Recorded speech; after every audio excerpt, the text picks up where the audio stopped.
Hi all, Bigg Boss Malayalam season 7 episode 17. കിച്ചണിൽ വെച്ചിരുന്ന 6 orange കാണുന്നില്ല എന്ന് പറഞ്ഞ് തുടങ്ങിയ എപ്പിസോഡാണ്. അത് പറയാൻ കാരണം ഷാനവാസ് എന്ന് പറയുന്ന ഒരു ഗെയിമറെ പറ്റി പറഞ്ഞു തുടങ്ങാൻ വേണ്ടിയിട്ടാണ്. ഈ ഒരു എപ്പിസോഡ് പറഞ്ഞു തുടങ്ങണമെന്നുണ്ടെങ്കിൽ ഷാനവാസിനെ കുറിച്ച് പറയാതിരിക്കാൻ പറ്റില്ല. അങ്ങേര് ഇത് എന്തൊരു ഗെയിമാണ് അവിടെ കളിക്കുന്നതെന്നറിയോ? ഓപ്പോസിറ്റ് നിൽക്കുന്ന ആളെ ഇമോഷണലി തകർത്ത് കളയുന്ന രീതിയിലുള്ള ഗെയിമാണ് ഷാനവാസ് ഇപ്പോൾ അവിടെ കളിച്ചുകൊണ്ടിരിക്കുന്നത്. ഷാനവാസ് പറഞ്ഞിട്ടുള്ള പല കാര്യങ്ങളുമായിട്ട് പൊരുത്തപ്പെടാൻ പറ്റില്ലെങ്കിലും ഇപ്പം നമ്മളിവിടെ കണ്ടുകൊണ്ടിരിക്കുന്ന ഒരു ഗെയിമാണ്. ആ ഒരു ഗെയിം വെച്ച് നോക്കിയാൽ ഷാനവാസ് അവിടെ ചെറിയ പരിപാടിയൊന്നും അല്ല നടത്തുന്നത്. അപ്പാനി എന്ന് പറയുന്ന ഒരു കണ്ടസ്റ്റന്റിനെ ഇമോഷണലി തകർത്ത് കളയുന്ന ഒരു കാഴ്ചയാണ് നമ്മൾ ഇന്നലെ ഇന്നുമായിട്ട് കണ്ടുകൊണ്ടിരിക്കുന്നത്. ആരുടെ അടുത്ത് പോകരുത്, ആരുടെ അടുത്ത് പോകണം, ഏതൊക്കെ രീതിയിലുള്ള എലമെന്റുകൾ എപ്പോൾ ഇട്ട് കൊടുക്കണം എന്നൊക്കെ ഷാനവാസിന് വ്യക്തമായിട്ട് ഇപ്പം അറിയാം. ഷാനവാസിന്റെ ഗെയിം ഒരു മാനിപ്പുലേറ്റീവ് ഗെയിം കൂടിയാണ്. കാരണം തുടക്കത്തിൽ പുള്ളി ചെയ്തിരുന്ന പല കാര്യങ്ങളും ഓരോരുത്തരെ വിളിച്ചിരുത്തി സംസാരിക്കുമ്പോഴൊക്കെ അകത്തേക്ക് ഇട്ടുകൊടുത്ത് പുള്ളി അന്ന് ചെയ്തിരുന്ന കാര്യങ്ങളിലൊക്കെ പുള്ളി ഇപ്പോൾ ഒരു വിക്റ്റിമായിട്ട് മാറിയിട്ടുണ്ട്. ആ രീതിയിൽ പുള്ളി അതെല്ലാം പറഞ്ഞു മാറ്റും. അതായത് ആ അറ്റത്തിരിക്കുന്ന ഒരു സാധനം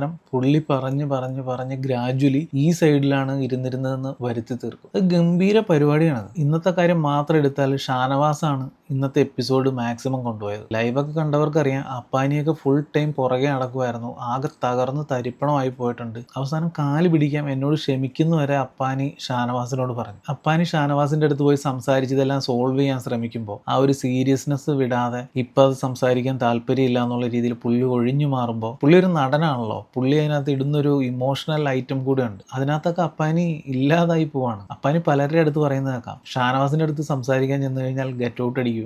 ആ ഒരു ബിൽഡപ്പ് കൊടുത്ത് ബിന്നിയുടെയൊക്കെ ഒരു കാര്യമുണ്ടല്ലോ, അതിൻ്റെ ആ ഒരു കൂട്ടുപിടിച്ചുകൊണ്ട് അപ്പാനിനെ പേടിപ്പിച്ചും കൂടെ നിർത്തിയിട്ടുണ്ട്. അപ്പാനി ഒരു പാവാണ്. ഇന്നലെ അവരെല്ലാവരും അത്രയും പറഞ്ഞപ്പോൾ തന്നെ ആകെ പേടിച്ചു പോയി. ഫാമിലിയോടൊന്ന് ഫോൺ ചെയ്ത് സംസാരിക്കണം എന്നൊക്കെ പുള്ളി പറയുന്നുണ്ടായിരുന്നു, വിഷമിക്കുന്നുണ്ടായിരുന്നു. ഷാനവാസിനാണെന്നുണ്ടെങ്കിൽ അപ്പാനി പേടിച്ചു എന്നുള്ള കാര്യം മനസ്സിലാവുകയും ചെയ്തു. അതുകൊണ്ട് തന്നെ അത് മാക്സിമം മുമ്പോട്ട് കൊണ്ടുപോവുകയും ചെയ്തു. അപ്പാനി ഇതെല്ലാം പറഞ്ഞ് സോൾവ് ചെയ്യാൻ ചെല്ലുമ്പോൾ നൈസായിട്ട് അക്ബറിനെ അപ്പാനിയിൽ നിന്നൊന്നും തിരിക്കാനും ഷാനവാസ് ശ്രമിക്കുന്നുണ്ട്. പാവം അപ്പാനി ചോദിക്കണത് എങ്ങനെയാണ്, ഇതൊരു ഗെയിമല്ലേ, ഇതിങ്ങനെ എനിക്ക് ചെയ്യാതിരിക്കാൻ പറ്റില്ലല്ലോ എന്നൊക്കെയാണ് ചോദിക്കുന്നത്.